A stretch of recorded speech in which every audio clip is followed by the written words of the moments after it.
আজ নবী গো আমার লাগাইয়া বাজার শুয়ে আছেন সোনার মদিনায় আব্দুল্লাহর ওরসেতে মায়ামিনার সে কমেতে জন্ম নিলেন নবী আরব মক্কায় নবী গো আমার লাগাইয়া বাজার শুয়ে আছেন সোনার মদিনায় নবী দিনের জন্যে গেলেন তায়েফ বস্তিতে রক্ত ঝরিয়ে সেথায় বেহুশেতে রয় নবী গো আমার লাগাইয়া বাজার শুয়ে আছেন সোনার মদিনায় নবী দিনেরই কারণে গেলেন ইহুদ ময়দানে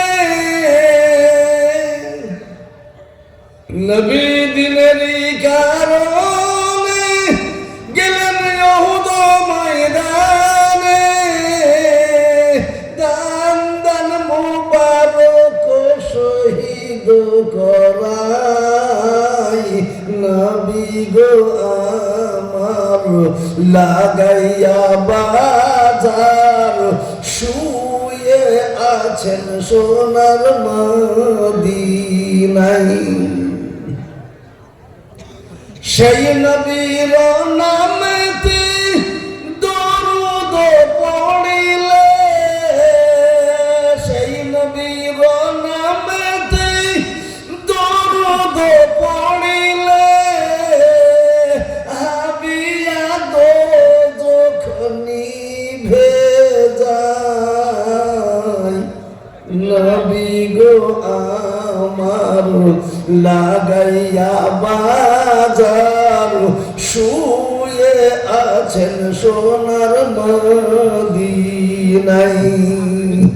যারা বলুন সুবহানাল্লাহ যারা বলুন সুবহানাল্লাহ ভাই আমার বাবারা মায়েরা বোনেরা আর নবীজি আসবেন না বাপ নবীজি এই দিনকে প্রচারের জন্য তায়েফে গিয়েছিলেন তায়েফবাসীরা মানা তো দূরের কথা তায়েফের সর্দাররা নওজওয়ান ছেলেদেরকে শিখিয়ে দিল এই পাগল মুহাম্মদকে তোমরা পাথর মেরে দেশ থেকে তাড়িয়ে দাও এমন পাথর বর্ষণ করা হয়েছিল নবীর উপরে বাবজি আপনারা শুনেছেন নবীজি রক্তাক্ত হয়ে বেহুশ হয়ে জমিনে পড়ে গেলেন আল্লাহু আকবার হোশ নাই নবীজির শরীরের রক্তে তায়েফের ময়দান লাল হয়ে গেল আসমানে জমিনের সবাই পাগল ব্যতিব্যস্ত হয়েছে বাবজি জন্তু জানোয়াররা শোকে অধীর হয়ে গেছে নদীর স্রোত বন্ধ হয়ে গেছে আসমানের ফেরেশতারা আল্লাহর কাছে কেঁদে গোলাগুলি করছে মাওলা যাকে পয়দা না করলে তুমি কোন কায়নাত পয়দা করতে না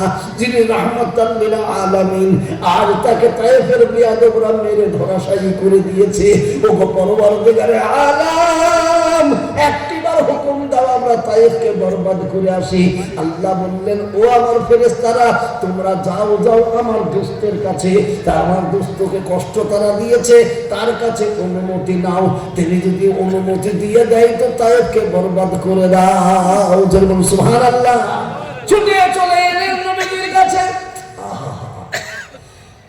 জিবরাইল এসে বলছেন ইয়া রাসূলুল্লাহ ইয়া হাবিবাল্লাহ আপনার জন্য আকাশ বাতাস পেরেশান হয়েছে জঙ্গলের জন্তু জানোয়াররা পর্যন্ত শোকে অধীর হয়ে গেছে নদীর স্রোত বন্ধ হয়ে গেছে আমরা আল্লাহর পারমিশন নিয়ে থাকতে না পেরে ছুটে এসেছি নবী গো বলুন আপনার কোথায় লেগেছে আপনার মাথায় লেগেছে না পায়ে লেগেছে না হাতে লেগেছে না বুকে লেগেছে না কোন জায়গায় ব্যথা পেয়েছে বলুন আমরা আল্লাহর কাছে দরবার করি আল্লাহ ফেরেশতাদের কথা শুনে নবীজির জ্ঞান ফিরে গেল নবীজি এরকম করে তাকিয়ে বলছে ফেরেশতারা আমার কোন জায়গায় ব্যথা লেগেছে তোরা জিজ্ঞাসা করলি মাথায় লেগেছে না পায়ে জিজ্ঞাসা করলি?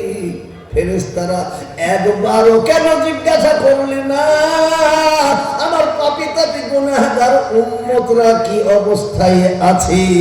যদি বলুন সুবহানাল্লাহ, যদি বলুন সুবহানাল্লাহ।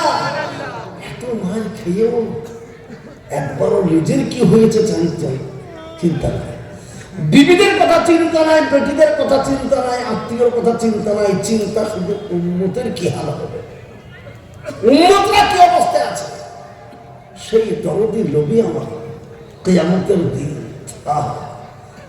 যাকে আজকে আপন বলে ভাবছি বেটা বেটি, যাকে আপন বলে ভাবছি পিতা মাতা, যাকে আপন বলে ভাবছি বিবি বাল বাচ্চা, তারা কেউ আপন হবে না বাবা। 1,24,000 নবীও আপনার হয়ে আসবে না কেউ, একমাত্র আমার আপনার পেয়ারা হাবিব হাসরের মাঠে উম্মতের ব্যথায় ব্যথিত হয়ে থাকতে না পেরে ছুটে আসবেন আল্লাহ পাকের কাছে। যেরকম সুবহানাল্লাহ, যেরকম সুবহানাল্লাহ। আল্লাহু আকবার। আল্লাহ আমাদেরকে তৌফিক দান করুন, আমাদের কথাগুলো বুঝে আসে। নবীজি এসে সিজদায় পড়ে যাবেন মাকামে মাহমুদে, মাথা তুলবেন না, চোখের পানিতে মাকামে মাহমুদকে ভিজিয়ে ফেলবেন।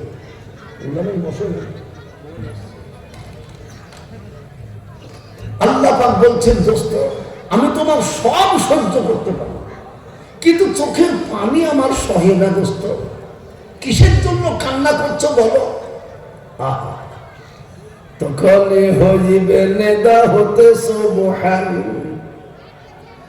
তখনই হইবে নেদা হতে সুবহান, শিরতুল মুহাম্মদ কেন পেরেশান।